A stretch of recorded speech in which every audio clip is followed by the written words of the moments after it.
ಮೈಸೂರಿನ ಯರಗನಹಳ್ಳಿಯಲ್ಲಿ ಮೇ 22ರಂದು ದಾರುಣವಾದ ಘಟನೆ ಬೆಳಕಿಗೆ ಬಂದಿದೆ.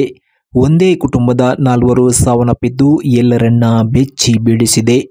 ಒಂದೇ ಮನೆಯಲ್ಲಿ ಮಲಗಿಕೊಂಡಿದ್ದ ಪತಿ, ಪತ್ನಿ, 2 ಮಕ್ಕಳು ಸುಖನಿದ್ರೆಯಿಂದ ಚಿರನಿದ್ರೆಗೆ ಜಾರಿದ್ದಾರೆ.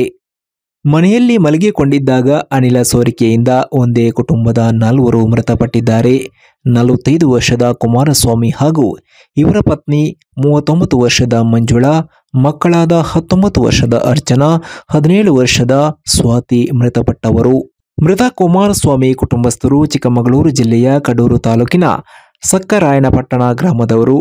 ಕಳೆದ 30 ವರ್ಷಗಳಿಂದ ಮೈಸೂರು ಜಿಲ್ಲೆಯ ಯರಗನಹಳ್ಳಿಯಲ್ಲಿ ಬಂದು ವಾಸಿಸ್ತಾ ಇದ್ರು. ಕುಮಾರಸ್ವಾಮಿ ಕುಟುಂಬಸ್ಥರು ಗ್ಯಾಸ್ ಸಿಲಿಂಡರ್ ಮೂಲಕ ಬಟ್ಟೆಗಳನ್ನು ಇಸ್ತ್ರಿ ಮಾಡ್ತಾ ಇದ್ರು. ಇವರ ಮನೆಯಲ್ಲಿ ಇಸ್ತ್ರಿ ಮಾಡೋಕೆ ಸಿಲಿಂಡರ್ ಇಟ್ಟುಕೊಂಡಿದ್ರು. 10 ಅಡಿ ಉದ್ದ, 20 ಅಡಿ ಅಗಲದ ಚಿಕ್ಕ ಮನೆಯಲ್ಲಿ ಈ ಕುಟುಂಬ ವಾಸಿಸ್ತಾ ಇತ್ತು. ಮನೆಯಿಂದ ಗಾಳಿ ಹೊರಗೆ ಹೋಗೋಕೆ ಅವಕಾಶ ಇರಲಿಲ್ಲ. ಹೀಗಾಗಿ ಆ ಸಿಲಿಂಡರ್ ಸೋರಿಕೆಯಿಂದ 4 ಸಾವನ್ನಪ್ಪಿದ್ದಾರೆ ಎಂದು ಶಂಕಿಸಲಾಗಿದೆ.